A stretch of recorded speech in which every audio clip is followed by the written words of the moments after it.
Alright, so going into our next film, another depressing documentary that Luke gave me, but it's okay. It's okay. You know? I'm not gonna apologize. You agreed. I did. I didn't know what I was getting into. Man, this movie didn't feel good. So, alright. So, the movie that I watched was Finding Yingying. It was directed by Jian who also goes by Jenny Shi. The documentary tells the story of the Zhang family, who arrived in the United States from China in search of their missing 26-year-old daughter, Yingying.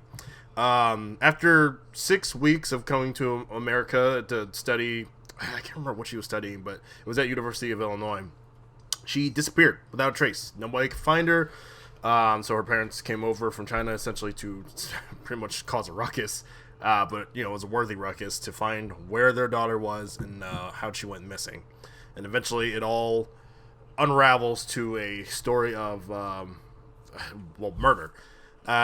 Jenny Shi was I believe, a student at University of Illinois. So she was actually not involved with the family, but she ended up becoming or having a close relationship with the family, which is how she managed to actually document them while the case was going on, while the search for Yingying was going on.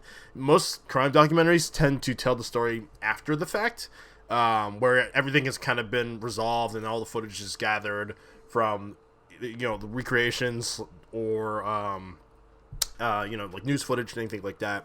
But this one was actually like her up and close with the family while they're trying to search for their daughter, which I thought was really interesting.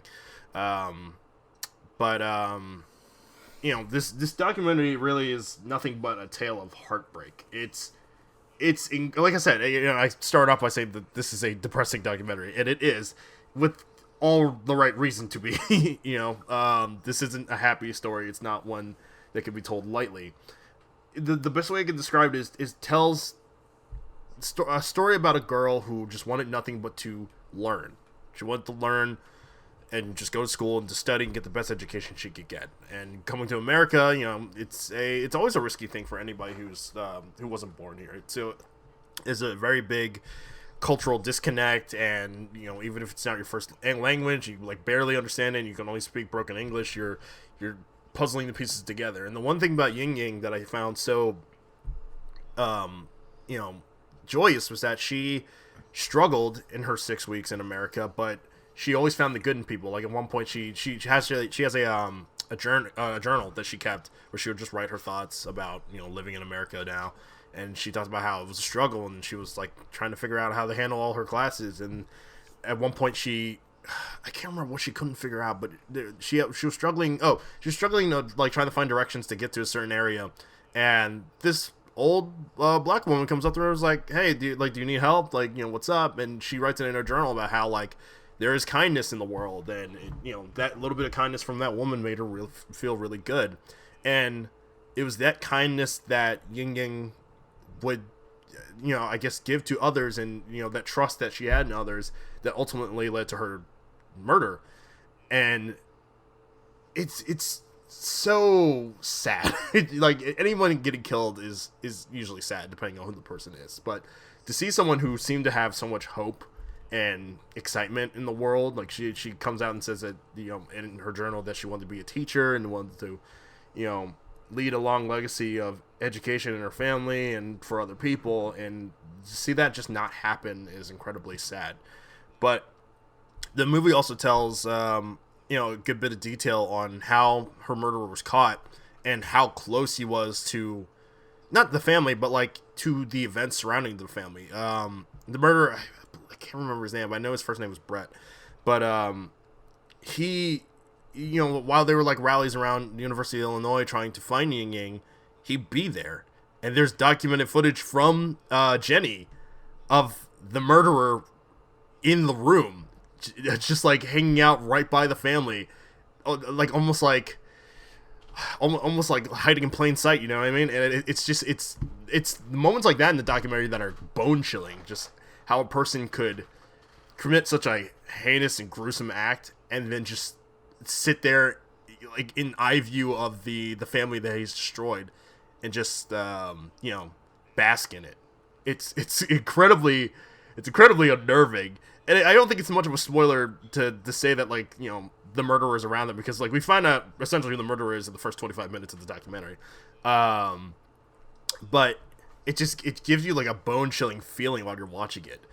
But if anything, like the saddest part about this documentary is watching Yingying's mom, who's just heartbroken. I mean, like you have the male members of the family and everybody else in the family who essentially seem to be, not keeping their head up, but like holding back the tears. They're visibly sad. They're obviously like distraught over like not being able to find their daughter, like not even being able to find her remains.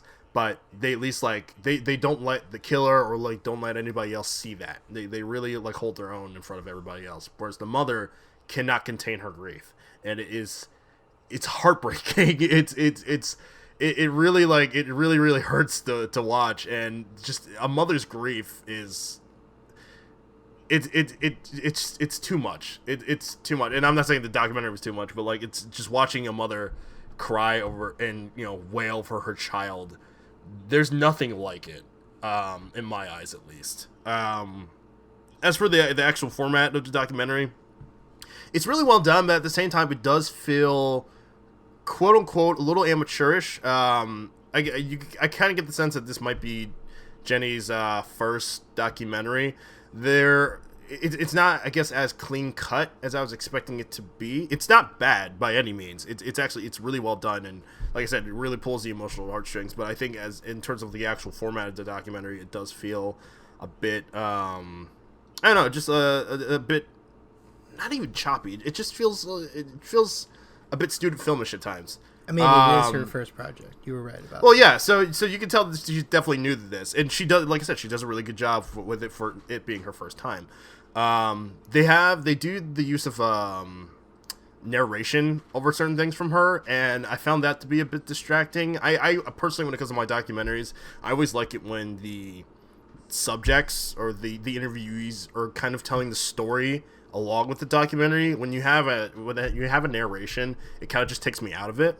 But I understand that for, I guess, this story you kind of need it.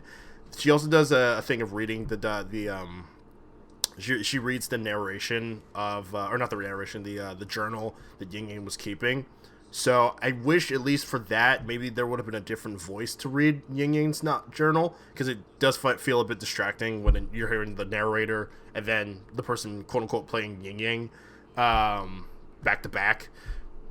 But for what it's worth, like I said, this is a really good documentary, really well done. Maybe a bit long. It's only an hour and a half, but I feel like maybe 5 to 10 minutes could have been shaved off of it. There did come a point towards the end of it where I was like, is this story not over? But like I said, if you watch this and you don't have your emotional attachment or emotional strings pulled in any way, you might be a sociopath, because this movie will depress you. It will make you want to hug everybody in your family, because you just don't know what will happen the moment you turn your back. And I guess you don't know what will happen when you look away from somebody, because anything can happen. Anyone can make a move to wipe that person away from you. Yeah, this was a heavy one, honestly. Like there was one thing where, like, what was it? The rescue list at least had like a sense of hope by the end of it for the kids who were trafficked. This one, you just feel really like bad. You just feel really bad by the end of it. You're bummed out for this family, and you just want them to find any sort of peace, and you don't know if that'll ever happen. But Finding Yingying is a very well done documentary, especially for somebody this being her first time. It's incredibly well done. So I will absolutely give it a 3.5 out of 5. Yeah, it's a hard watch emotionally, but it's a really good one.